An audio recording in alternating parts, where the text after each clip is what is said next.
Hi friends, welcome back to Where in the World is Leah Jane, traveling to places real and imaginary since '92.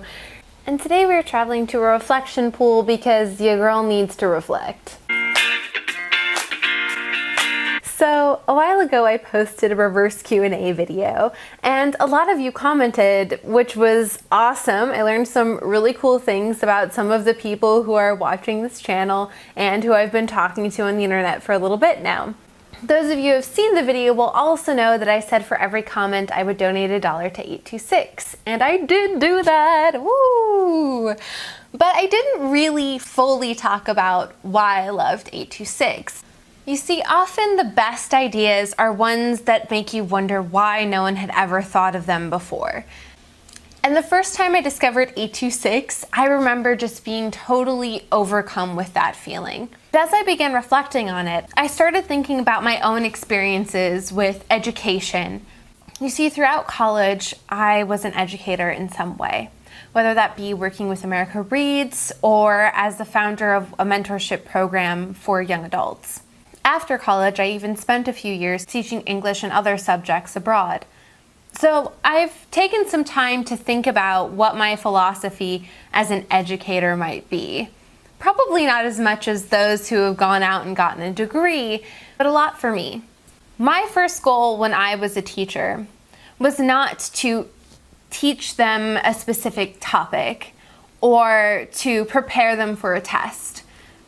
I wanted to motivate them. My philosophy was if I could connect with my students and help them love learning, then they'll do a lot on their own. Now, of course, that's an oversimplification, but you see what I mean. It was all about connecting to the students' interests and where they were, and encouraging them not just to get the grade, but to like the process. You see, that was something I wish that I had when I was younger. I was the student who was always anxious about tests, who hated it if she didn't get an A, but the thing is, getting an A isn't necessarily learning, or at least not learning deeply. The only way you can learn deeply is to practice and really enjoy it. That's something that I see in 826, that philosophy. When you walk into 826, you don't see a row of tables with students hunched over in a place where it's extremely quiet. You might walk into a magician shop or a museum of unnatural history or a robot repair shop. The moment you walk in, you're already in a creative mindset. You're in a place that doesn't feel like school. And on top of that, they think of it more as a collaboration with the students.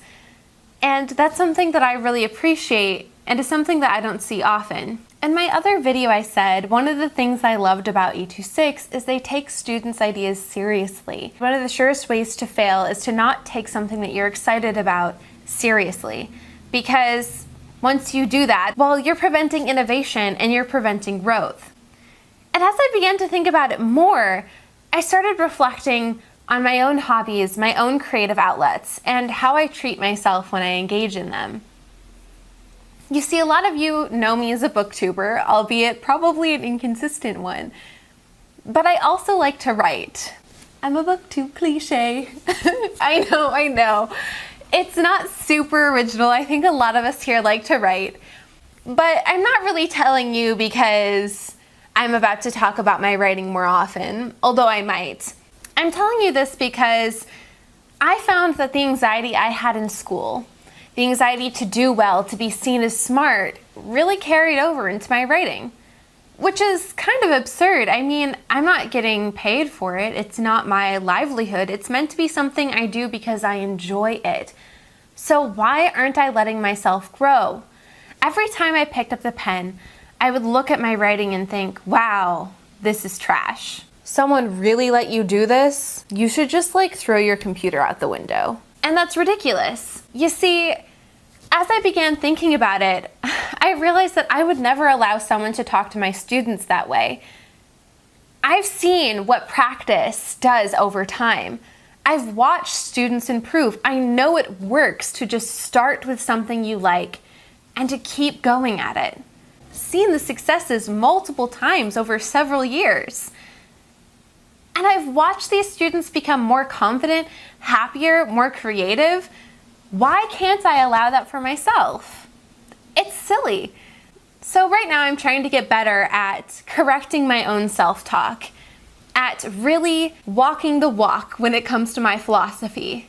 If I cannot apply the philosophy I have for education and for storytelling and for encouraging creativity to myself, then why do I even have it? Like, what's the deal, brain?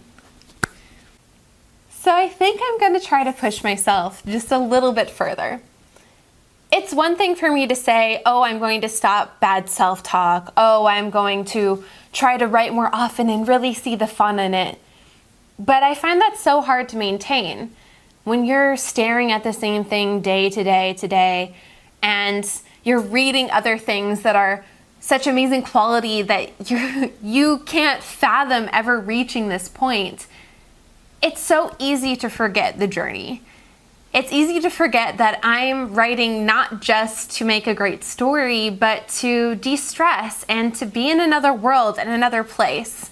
So I'd like to force myself to really finish something, to finish it and put it out there and be proud of it, because even if it is not the Nobel winner of literature or a New York Times bestseller, it's still art and I put a piece of myself in it. And I can be proud of it, proud of letting myself have this creative outlet and maybe even sharing it with people. So I've made a new deal with myself.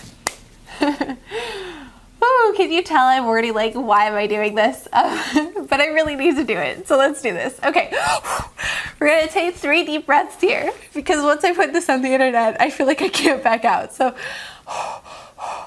okay. I'm going to try to do at least one thing a month that I am absolutely terrified of doing, okay? Whether that be sharing a piece of art on the internet, or maybe giving a speech in public, or reaching out to someone that I think is just like way too cool for me. Because here's the thing, I always wanted my students to grow. Now it's my turn to give me a chance to grow too. Well, I think that's all I've got to say about that. So until next time, keep traveling. Bye.